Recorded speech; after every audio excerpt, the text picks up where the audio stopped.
Praise to the lord. ఈరోజు దేవుడు మనకిచ్చినటువంటి వాగ్దానం ఏంటంటే ఇర్మియా గ్రంథము 31వ అధ్యాయము 17వ వచనం. రాబోవు కాలమునందు నీకు మేలు కలుగునను నమ్మికయున్నది. ఆమేన్. రాబోవు కాలంలో దేవుడు మనకి మేలు చేయబోతున్నాడు. రాబోవు కాలంలో దేవుడు మన జీవితంలోకి ఒక ఆశీర్వాదాన్ని తీసుకురాబోతున్నాడు. రాబోవు కాలంలో దేవుడు మన జీవితంలో ఒక అద్భుతాన్ని జరిగించబోతున్నాడు. మనం ఏదైతే కావాలని ఆశపడుతూ ఉన్నామో, ఏదైతే జరగాలి అని కోరుకుంటున్నామో, ఏదైతే ఇది జరగాలి అని ఎక్కువగా దేవుణ్ణి వేడుకుంటూ ఉన్నామో, దానిని రాబోవు కాలంలో దేవుడు జరిగించబోతూ ఉన్నాడు. మన భవిష్యత్ అనేది దేవుడు చక్కగా మార్చబోతూ ఉన్నాడు. మన భవిష్యత్తును దేవుడు చక్కగా తీర్చిదిద్దబోతూ ఉన్నాడు. మనం దేని గురించి అయితే ఆశపడుతూ ఉన్నామో ఆ ఆశ భంగము కానేరక ఉండునట్లు దానిని భవిష్యత్తులో జరిగించబోతూ ఉన్నాడు.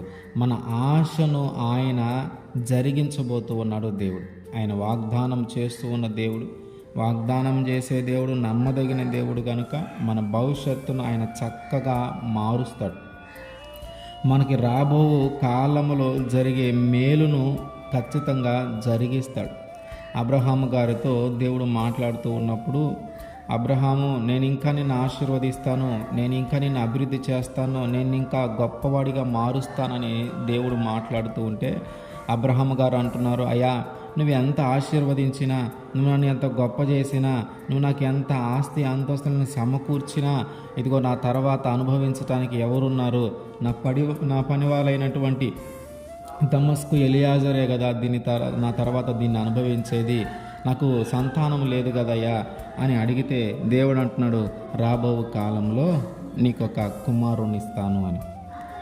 అంటే నమ్మదగిన వయస్సు కాదు, అంటే యేసుక్రీస్తు వారు చెప్పిన వాగ్దానము నెరవేర్చబడటానికి భౌతికంగా సాధ్యమైనది కాదు. ఎందుకంటే అప్పటికి ఆయనకి 99 సంవత్సరాలు. కానీ దేవుడు జరిగించాడు. అంటే ఆయనకి అసాధ్యమైనది ఏదీ లేదు. మన సమస్య పెద్దది కావచ్చు, మన ఆశ పెద్దది కావచ్చు, మనం జరగాలి అని కోరుకున్నది పెద్దది కావచ్చు. ఆ భౌతికంగా మనం ఆలోచించినప్పుడు అది జరగదు, అది జరగటానికి అవకాశం లేదు అని మనకి అపనమ్మకం ఏర్పడవచ్చు. కానీ దేవునికి అసాధ్యమైనది ఏదీ లేదు, సమస్తము సాధ్యమే. మన దృష్టిలో నుంచి చూసినప్పుడు, భౌతికంగా చూసినప్పుడు అది జరగకపోవచ్చు అనే ఆలోచన మనలో ఉండొచ్చు. కానీ దేవుని దృష్టిలో చూసినప్పుడు దేవునికి అది చాలా అల్పమైనది. మనకి అసాధ్యమైనది అని మనం భావించేది దేవుని దృష్టికి అల్పమైనది, అది చాలా చిన్నది అని. కనుక మనం ఆశించేది ఏదైనా, మనం కోరుకునేది ఏదైనా, ఇది జరిగితే బాగుండు అని అనుకునేది, ఇది జరిగితే బాగుండు అని దేవుణ్ణి వేడుకునేది ఏదైనా మన దృష్టిలో నుంచి మనం చూసినప్పుడు కొంచెం కష్టమైనదిగానే అనిపిస్తుంది. కానీ దేవుడు దృష్టిలో చూసినప్పుడు అది చాలా సులభముగా ఉంటుంది.